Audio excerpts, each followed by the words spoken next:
faz o que chamamos na aviação de checagem externa.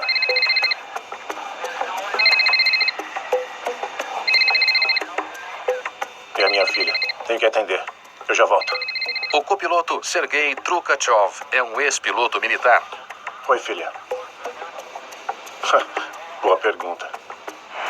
A aeronave é um Airbus A321, uma versão mais longa do Airbus A320. Por favor, à sua direita. O voo desta manhã está quase lotado. Incluindo os 7 membros da tripulação, havia 224 pessoas a bordo.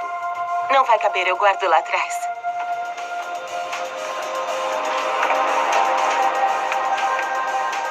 Guardar a bagagem de mão de todos com segurança em um voo quase totalmente cheio. Desafio. Coloque sob o assento da frente, por favor.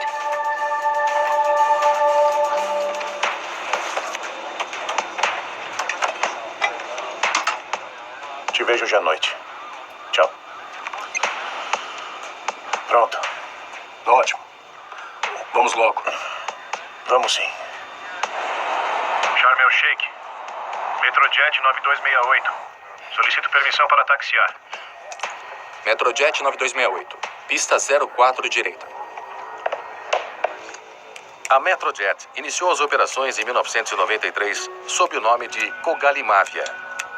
Em 2011, um de seus aviões pegou fogo. 3 pessoas morreram e 32 ficaram feridas. Pouco depois, a empresa mudou de nome. Quando a Metrojet mudou de nome, a Rússia estava emergindo da estagnação da aviação que a atingiu com o desaparecimento da União Soviética. Ela se recuperou e a Metrojet renasceu na nova era, agora muito mais segura. Sharm el-Sheikh. Metrojet 9268. Solicito autorização de decolagem. Pista 04 direita. Metrojet 9268 está liberado para decolar na pista 04 direita.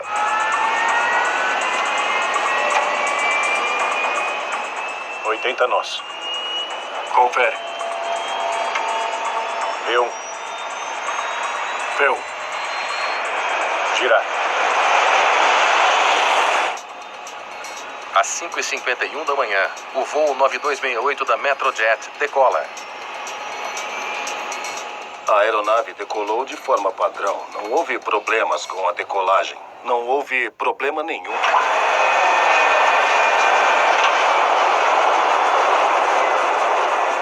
A rota do voo está a nordeste de Sharm el-Sheikh, ao longo do Golfo de Aqaba. Em seguida, segue para o norte, sobre Chipre, Turquia, Ucrânia e, finalmente, em espaço aéreo russo, terminando em São Petersburgo. O tempo total de voo deve ser de 4 horas e 40 minutos. Metrojet 9268. Prepare-se para fazer contato com a Torre de Nicósia. Frequência local. Afirmativo, Sharm el-Sheikh. Nós informaremos quando sairmos do espaço aéreo egípcio. 20 minutos após a decolagem, o controle de tráfego aéreo egípcio está pronto para entregar o Airbus aos controladores em Chipre. Naquele horário, ele ainda estava subindo. Veja meu cronograma para os próximos dias.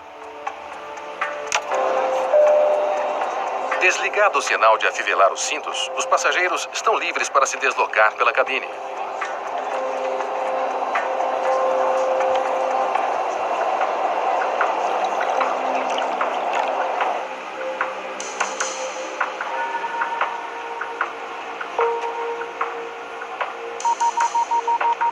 Aberto. Entre.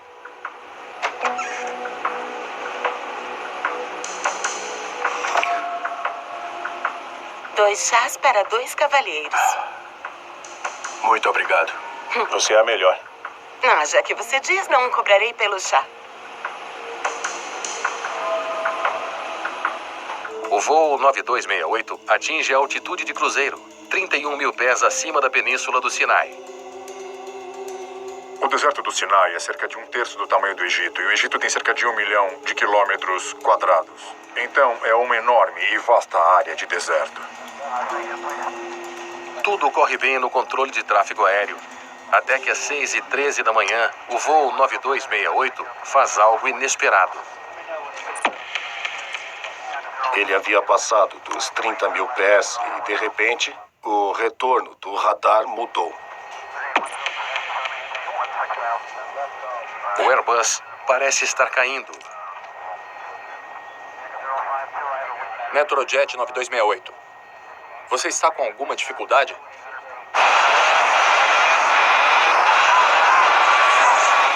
A reação inicial do controlador é: estou vendo algo, estou vendo coisas, sou só eu. Pode me ouvir, Metrojet 9268. E então, de repente, ele sumiu. Após a queda de altitude, ele desapareceu. E é neste momento que a adrenalina começa. Pode me ouvir?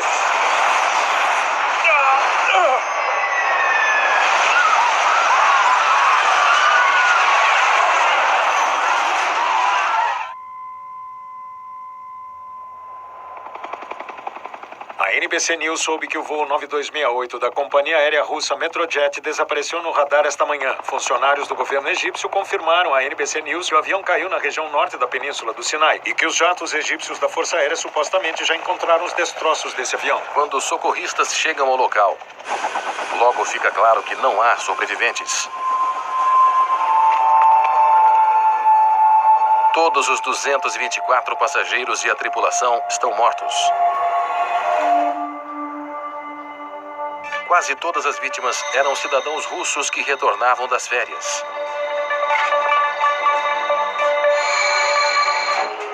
Em São Petersburgo, a notícia do desastre chocante se espalha rapidamente. A decolagem do 9267 de Kogalimávia para Sharm el-Sheikh foi adiada para 6 horas da noite.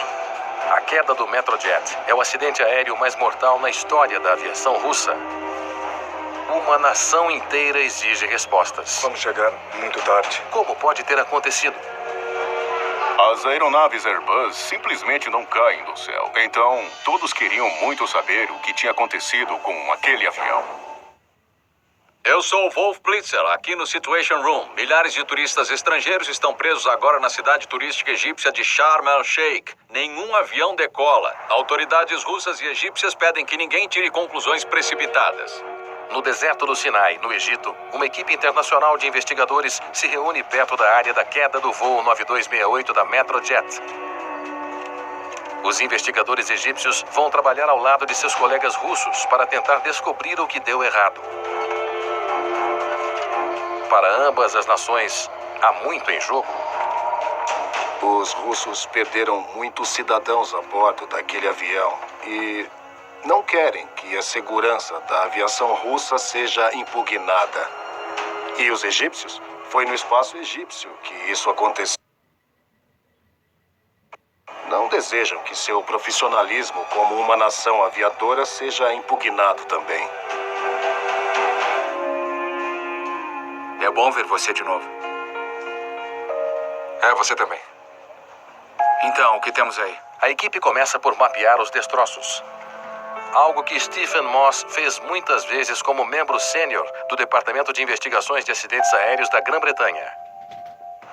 Um mapa de destroços ou trilha de detritos faz parte dos procedimentos fundamentais da investigação de acidentes aéreos.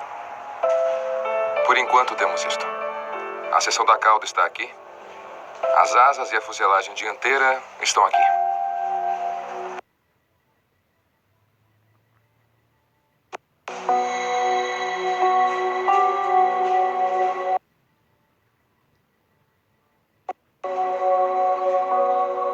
Quase 5 quilômetros distantes. Santo Deus. Os destroços da aeronave se espalharam por uma trilha de cerca de 13 quilômetros de extensão.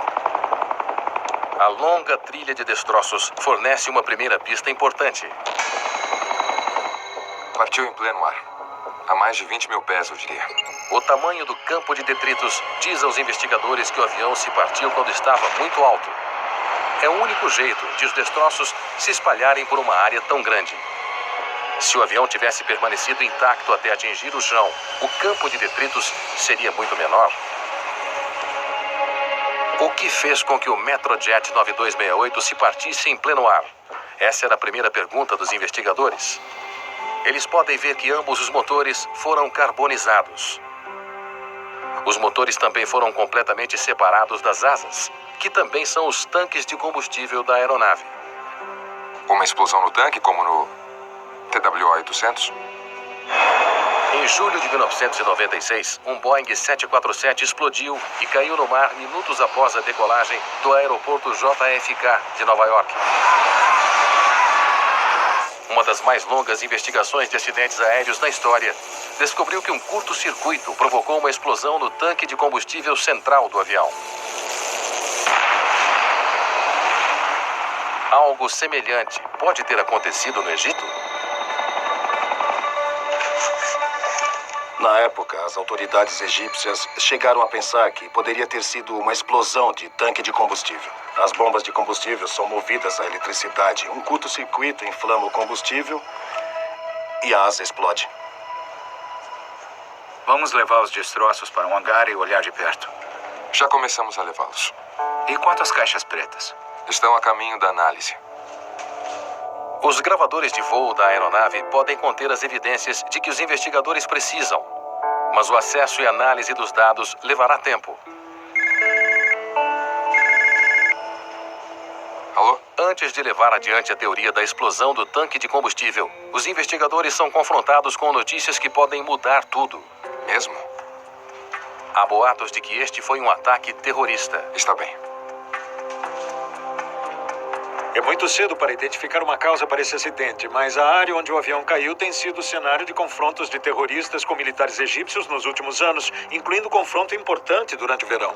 Por muito tempo, a península do Sinai ficou totalmente fora do controle do governo. Assim, qualquer grupo que deseje estabelecer uma base de operação poderia facilmente fazê-lo em suas montanhas, cavernas ou apenas na vasta extensão do deserto. Embora as tensões globais não possam ser ignoradas, os investigadores precisam de fatos.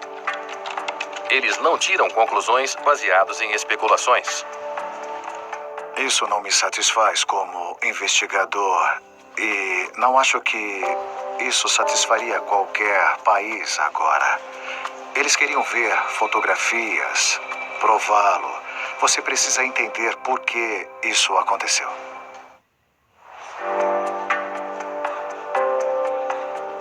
Olha isso aqui. O que é isso? Este grupo terrorista reivindica a responsabilidade pelo ataque. Um grupo terrorista afiliado ao Estado Islâmico, lutando para conquistar territórios no Oriente Médio, reivindica a responsabilidade pela queda do Metrojet 9268. Eles dizem que foi em retaliação pelos ataques militares russos na Síria.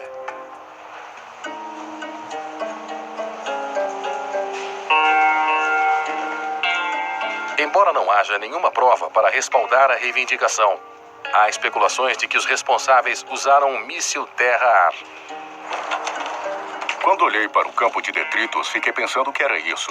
Outra queda catastrófica e chocante, resultante de dispositivo de ignição que atingiu a aeronave. Havia bons motivos para as pessoas especularem inicialmente que poderia ter sido um míssil terra-ar. Esse grupo usou o míssil terra-ar antes, especificamente no início de 2014, para derrubar com sucesso um helicóptero egípcio. Eles também publicaram imagens de diferentes mísseis terra-ar que eles têm em seu arsenal. Após a queda do líder líbio Muammar Gaddafi em 2011, militantes invadiram seus depósitos de armas, inundando a região com lançadores de mísseis portáteis. Os investigadores precisam saber se essas armas são poderosas o bastante para atingir um avião em altitude de cruzeiro. Estes são os mísseis que estão usando. O avião estava voando a 31 mil pés. Qual o alcance dos mísseis? Eu estava lendo as especificações agora mesmo. Olha só. Eles estudam documentos militares e fazem alguns cálculos rápidos. E eles logo têm a sua resposta. Não é possível. Não com as armas que eles têm. era uma altitude muito elevada para ser um míssil terra-ar. E as conjecturas iniciais sobre a possibilidade de o Estado Islâmico estar por trás disso foi desconsiderada.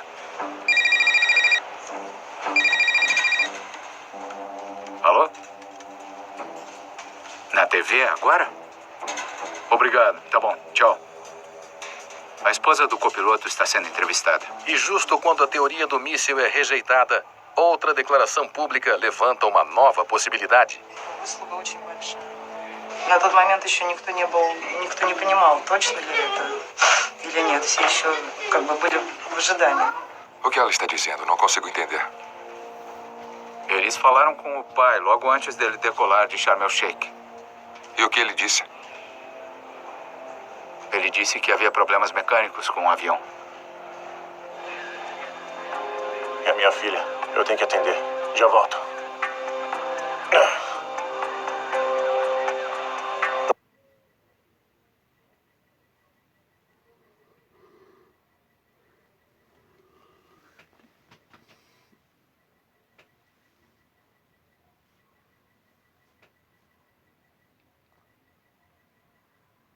Oi, filha.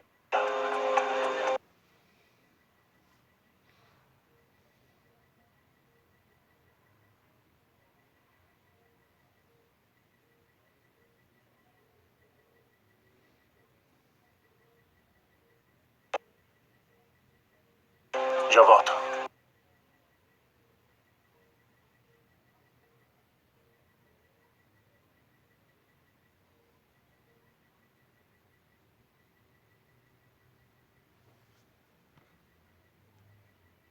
Nave que fez a sua manutenção no aeroporto de Sharm el-Sheikh.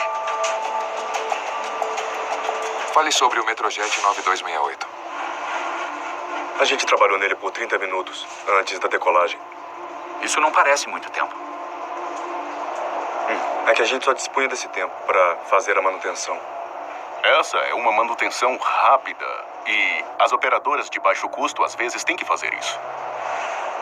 Eles pressionam muito os mecânicos para fazerem a manutenção rapidamente para que a aeronave esteja no ar o máximo de horas por dia que pode estar, rendendo cada vez mais dinheiro a eles. Como descreveria a condição do avião? Não tinha grandes problemas. Estava tudo bem. A aeronave tinha 18 anos. Havia passado por vários proprietários diferentes. Mas os mecânicos insistem que o avião estava tecnicamente perfeito.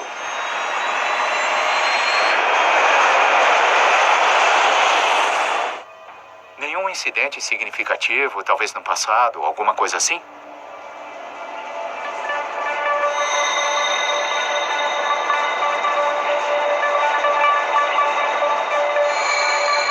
Ele bateu a cauda em 2001. Uma batida de cauda é quando a fuselagem traseira de um avião atinge a pista durante a decolagem ou pouso. O dano pode ser insignificante ou grave, dependendo da força do impacto. Aconteceu durante um pouso no Cairo. Causou muitos danos.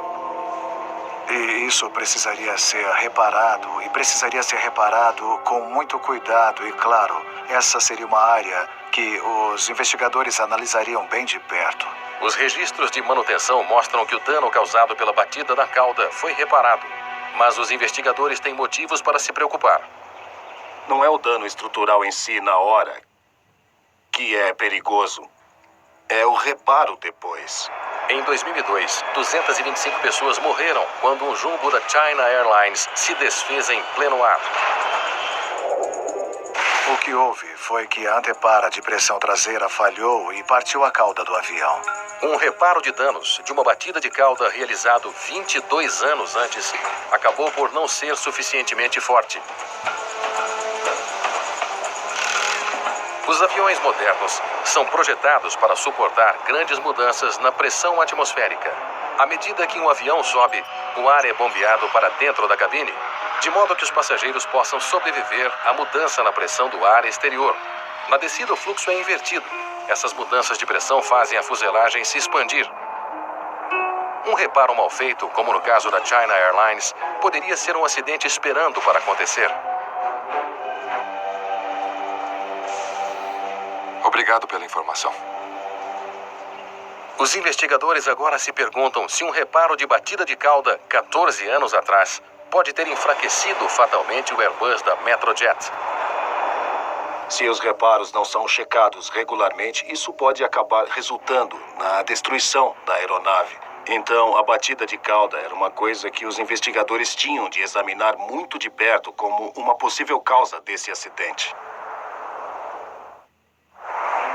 Os destroços do Metrojet 9268 foram transferidos do deserto do Sinai para um armazém enorme no Cairo.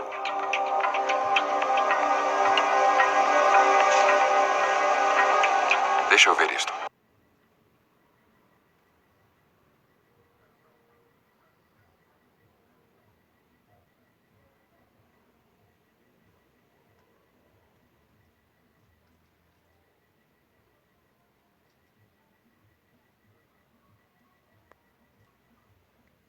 Cometidos erros ou atalhos forem tomados durante o reparo, isso tende a exercer tensões anormais ou irregulares em várias partes da estrutura metálica e isso inicia o processo de fadiga metálica e você tem rachaduras.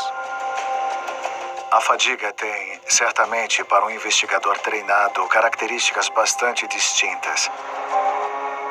Sem sinais de dano em torno do reparo.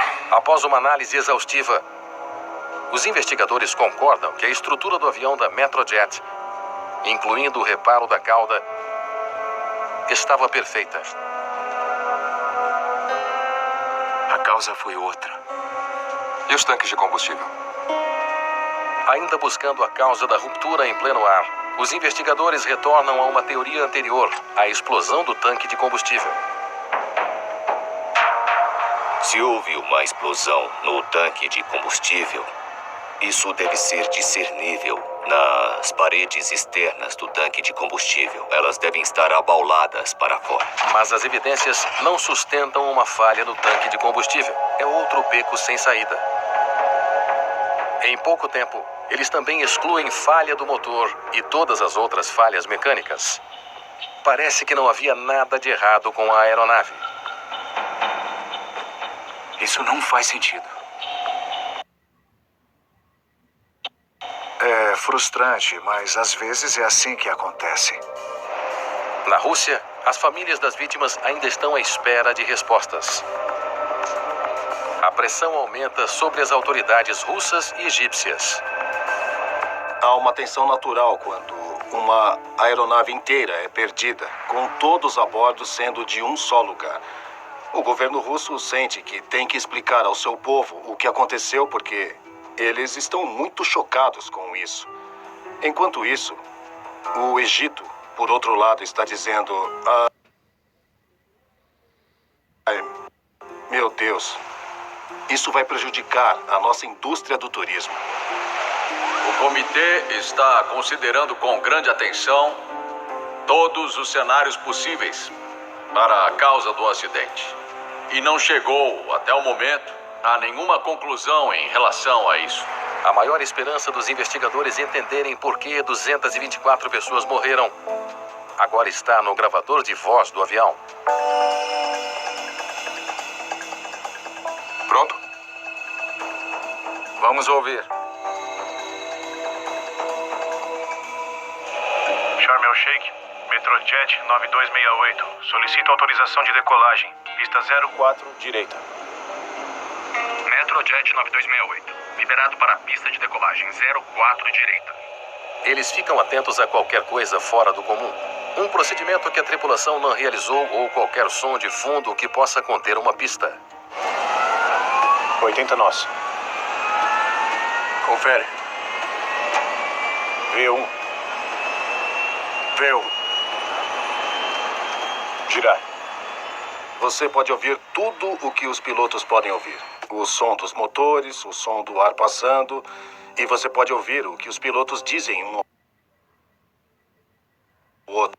E se alguém entrar na cabine de comando e conversar com eles, você também pode ouvir isso. Entre.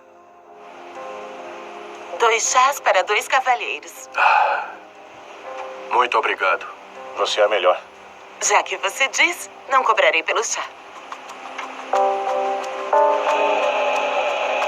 Metrojet 9268. Prepare-se para contatar a torre de Nicósia. Frequência local. Ok. Podemos ficar à vontade. Veja meu cronograma para os próximos dias.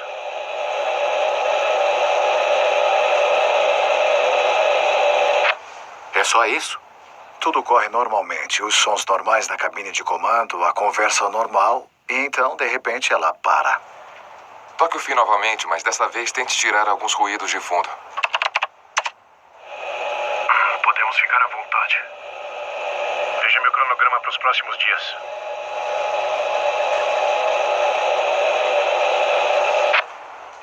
O que é esse som? Pode isolá-lo mais?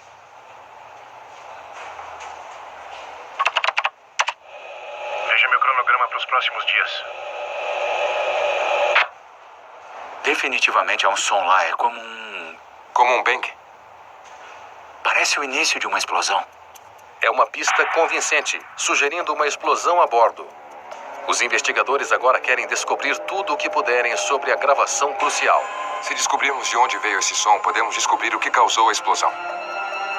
Há um evento e depois deixa de funcionar. Apenas isso por si só está lhe dizendo algo. Está dizendo que houve um evento muito súbito e violento.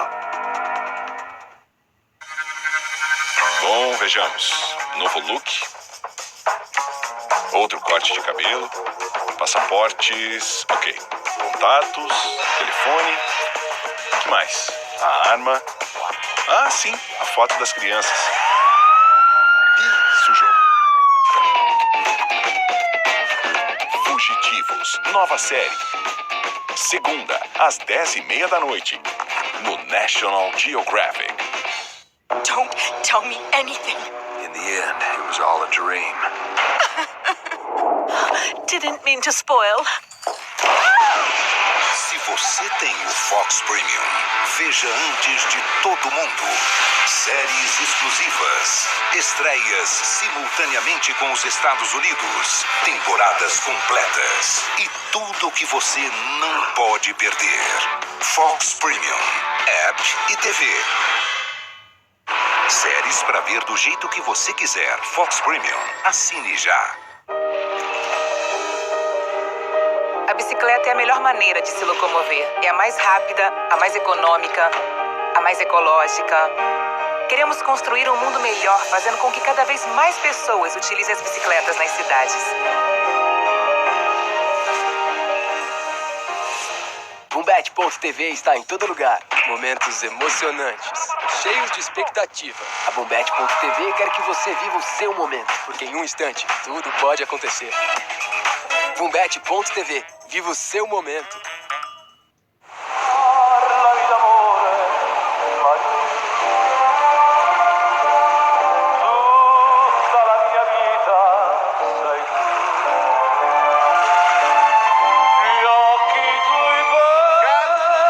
Dolce & Gabbana, Light Blue, the new eau intense. Com Booking.com você acha o melhor lugar para ficar. Para férias ensolaradas e viagens de fim de semana. E se tiver que cancelar, tudo bem. Quase sempre é grátis. E sempre dá para reservar de novo. Booking.com. Booking.uau.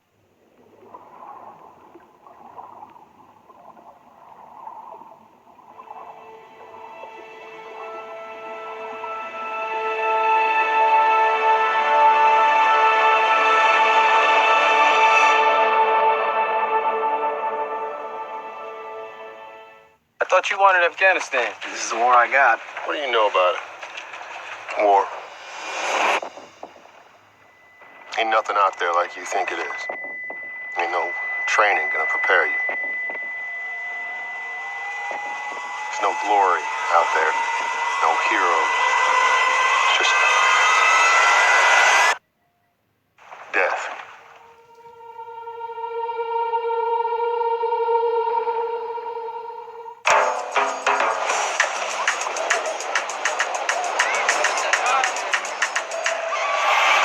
Só existe uma coisa pior do que estar no mar e ver uma barbatana vindo em sua direção.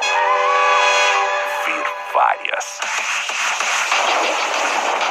A água vai ficar vermelha na invasão dos tubarões. Estreia quinta, 11h15 da noite, no National Geographic.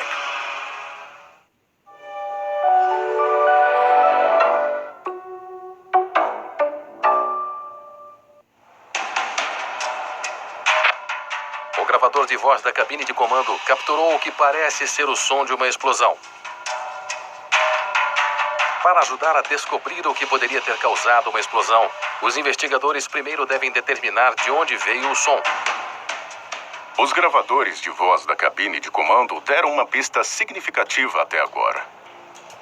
E essa pista é algum tipo de ruído desconhecido, que exige uma análise espectral de frequência do domínio do tempo daquele ruído. O gravador de voz registra os sons na cabine de comando de 3 microfones. Um no fone de ouvido do comandante, um no fone de ouvido do copiloto e um microfone principal da cabine de comando entre os 2 pilotos. Bombas hidráulicas? No automático. Determinar qual microfone o som da explosão atingiu primeiro pode revelar de que lado do avião ela veio. Aí. Atingiu primeiro o microfone do comandante, depois o microfone central e depois o do copiloto. Então significa que veio do lado esquerdo do avião. A questão é onde.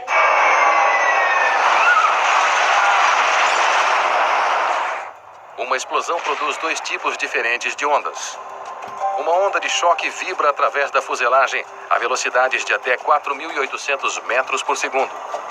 Uma onda sonora muito mais lenta viaja pelo ar a 335 metros por segundo. Ambas as ondas são capturadas pelos sensíveis microfones da cabine de comando. Pode dar um zoom no microfone do comandante, por favor?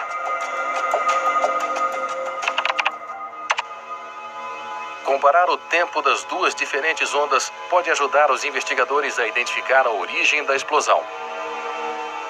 Essa é a onda sonora e essa é a onda de choque.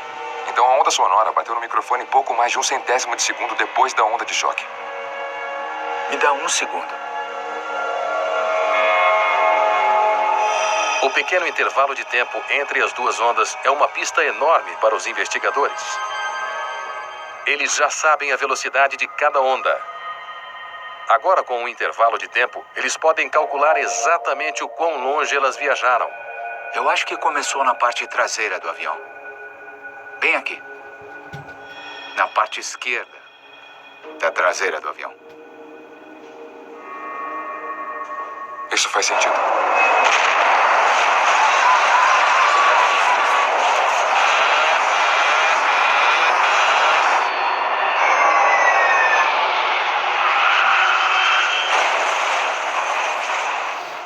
Um trabalho inteligente de detetive revelou o local onde a explosão se originou.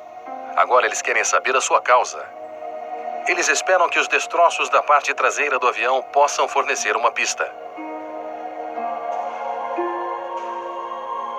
Olha isso. Ao reexaminar os destroços, eles descobrem algumas pistas reveladoras. O que é? Dá uma olhada aqui. Vários pedaços de fuselagem repletos de buracos de aparência suspeita. Eu acho que eu vi outro exatamente assim.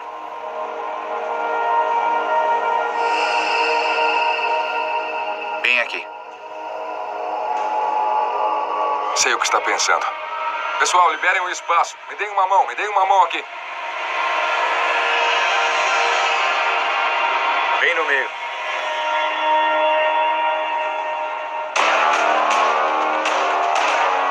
Mais um pouco para cá. É como se fosse um quebra-cabeças. Você tem todas as peças, mas elas não fazem sentido até você começar a voltar a montá-las para formar uma imagem.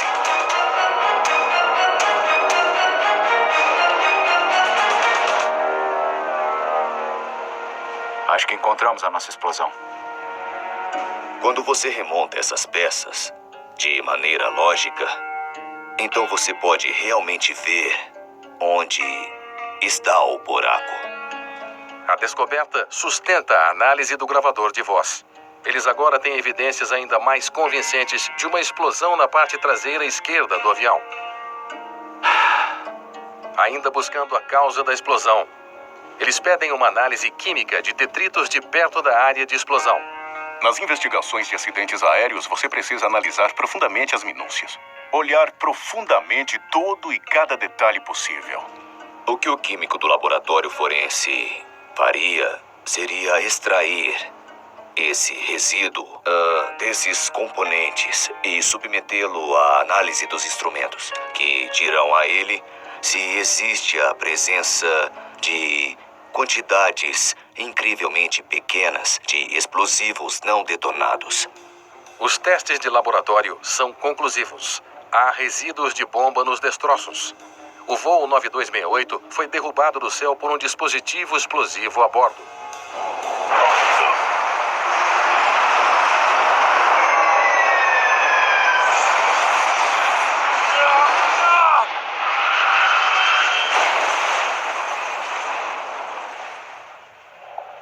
O presidente egípcio Abdel Fattah el-Sisi faz uma declaração pública culpando os terroristas pelo desastre aéreo mortal. يضرب السياحة؟ لا. ويضرب العلاقات. يضرب العلاقات مع روسيا، يضرب العلاقات مع إيطاليا. لو قدر يضرب العلاقات مع الدنيا كلها يضربها. A sua declaração é idêntica à do Serviço de Segurança Federal da Rússia. Foi um atentado terrorista. Uma peça importante do quebra-cabeça agora está resolvida, mas questões importantes sobre a bomba do Metrojet permanecem. Nós sabemos que essa aeronave foi derrubada por um explosivo, mas a pergunta é como esse explosivo foi levado a bordo? Foi alguém a bordo? Eu preciso de uma verificação de antecedentes de cada um dos passageiros, por favor. Agências de informação americanas e britânicas revelaram que captaram conversas de militantes islâmicos que falavam inglês nos dias que antecederam o ataque. Elas sugeriam que algo grande estava sendo planejado para o Sinai. Dá uma olhada nisso. O fato de supostamente haver conversas em inglês foi um indício que as unidades de operações externas da central do ISIS podem ter desempenhado um papel nessa operação. Talvez seja o Estado Islâmico.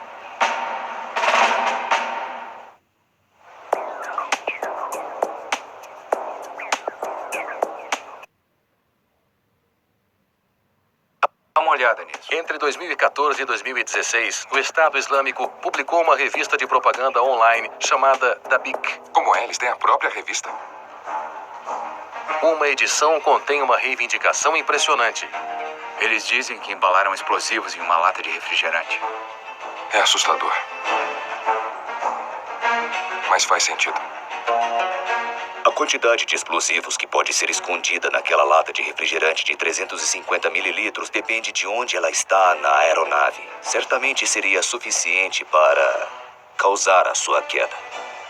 Os investigadores agora se perguntam se um passageiro conseguiu passar pela segurança do aeroporto e contrabandeou o pequeno dispositivo a bordo. Esta é a passageira que estava sentada na área onde a bomba explodiu. Coloque sob o assento da frente, por favor.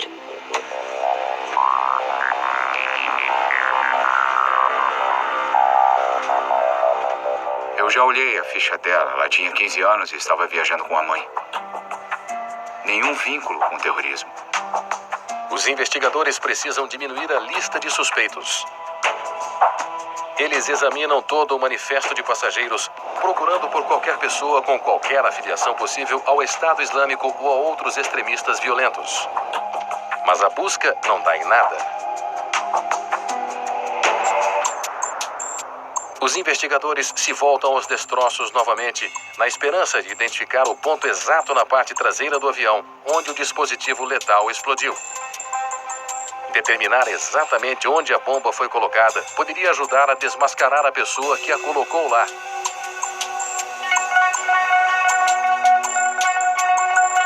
Quando você tem danos de estilhaços em outras partes da estrutura, você pode calcular o possível ponto de origem da explosão. Eles reconstruíram a área do avião onde ocorreu a explosão. Eles até reconstruíram a própria explosão. Você passa bastões de aço finos através dos buracos causados pelo estilhaço e apenas vê onde todos convergem, para onde todos apontam. O que isso faz é dar a você um indício de como o avião foi despedaçado naquele local. Você poderá ver em pedaços do revestimento da aeronave como ele foi rasgado. Tá bom aí. Faz sentido. É o maior compartimento de carga no porão. Então não foi um passageiro? Não. Tripulação de terra, talvez? Centenas de pessoas trabalham como tripulantes de terra no aeroporto de Sharm el-Sheikh. Eles dirigem caminhões, reabastecem aviões e carregam malas. Uma autorização de segurança especial dá à maioria deles um acesso muito maior a aeronaves do que qualquer passageiro. Os investigadores se concentram no pessoal que estava trabalhando na manhã da explosão. Acho que encontramos nosso homem. Segundo um relatório que não foi confirmado, o Estado Islâmico descobriu que um dos seus membros tinha um parente trabalhando no aeroporto de Sharm el-Sheikh. Isso colocou em movimento a possibilidade de executar um ataque no aeroporto. Agora há evidências abundantes para sustentar uma teoria convincente sobre o que aconteceu com o voo 9268 da Metrojet. Quando chegou o momento certo, o Estado Islâmico conseguiu alavancar esse relacionamento e obrigar esse parente, que era um carregador de malas, a colocar uma bomba no avião. Eles podem ter subornado oficiais de polícia para olharem para o outro lado. Eles fizeram isso antes em ataques anteriores e tiveram sucesso no recrutamento de policiais capazes de dar a eles informações necessárias ou olhar para o outro lado. Depois de passar pela segurança, o carregador de malas não teria problemas para embarcar o dispositivo mortífero. Sharm el-Sheikh, Metrojet 9268. Solicito permissão para decolar. Na pista 04 direita.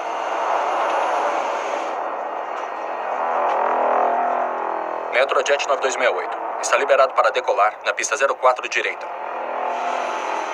Enquanto a tripulação russa está prestes a ir para casa, eles não têm como saber que abaixo deles, no compartimento de carga, há uma bomba armada para explodir na altitude de cruzeiro. B1. Girar.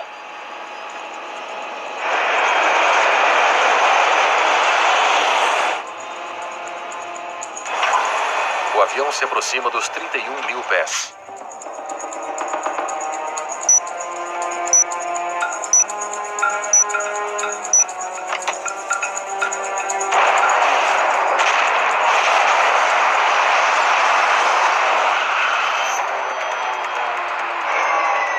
Imediatamente após a explosão, em uma questão de 1 ou 2 segundos, o restante da estrutura começa a se partir.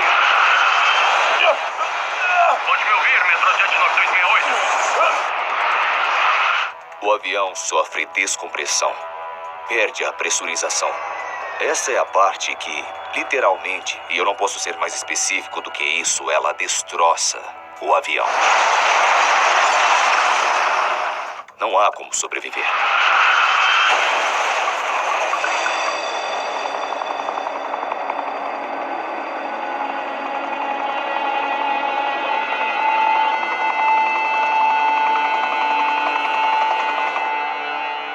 O que aconteceu com o Metrojet mudou o jogo e mostrou o quanto temos de levar a sério a segurança.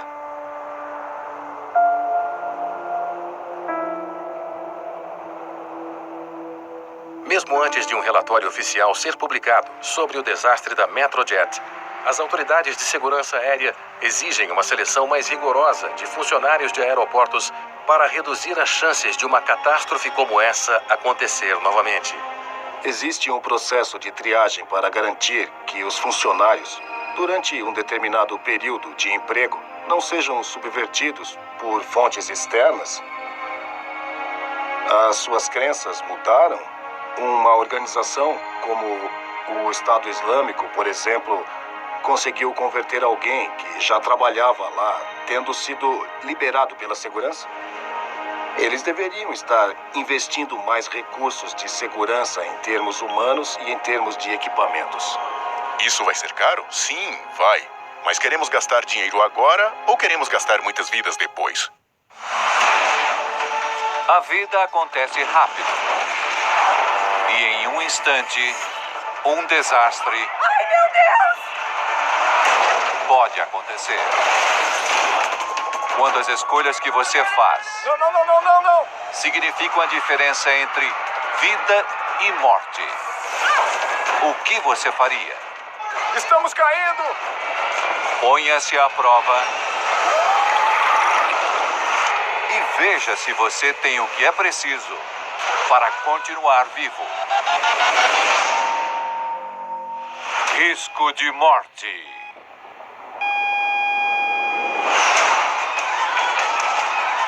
A corrida dos touros em Pamplona, na Espanha. Durante 8 dias, essas criaturas apavorantes investem contra multidões ávidas, de rapazes na maioria, em uma debandada de 1 quilômetro até a Praça de Touros. Para muitos, é um triunfo arrebatador. Mas nessas ruas estreitas, ocorrem ferimentos sérios, alguns resultando em morte. Hoje, o recém-formado Max Wolf junta-se à multidão. Ele passou a última semana viajando pela Europa. E agora, este jovem está pronto para testar sua coragem como homem.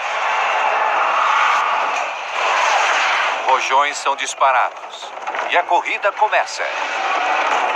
Os touros correm pelas ruas a 24 km por hora em direção a um ponto conhecido como Curva do Homem Morto.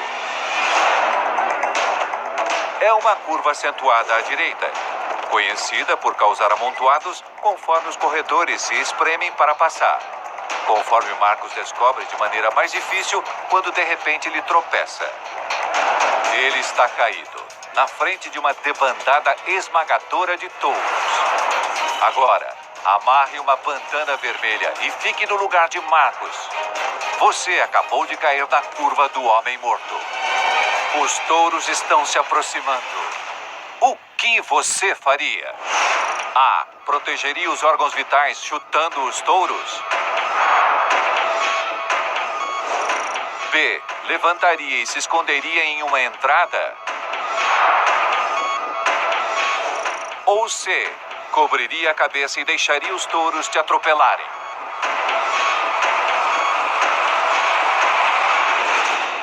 Eis o que você deve levar em consideração. Você está caído no chão, em uma rua estreita, com um som gigantesco de touros enfurecidos se aproximando por trás. Cada animal tem cerca de 1,5 metros de altura e pode pesar mais de 600 quilos. Cerca de 5 lutadores de sumô. Essas criaturas desajeitadas têm péssima tração em ruas escorregadias. Mas quem precisa de pés firmes quando tem chifres de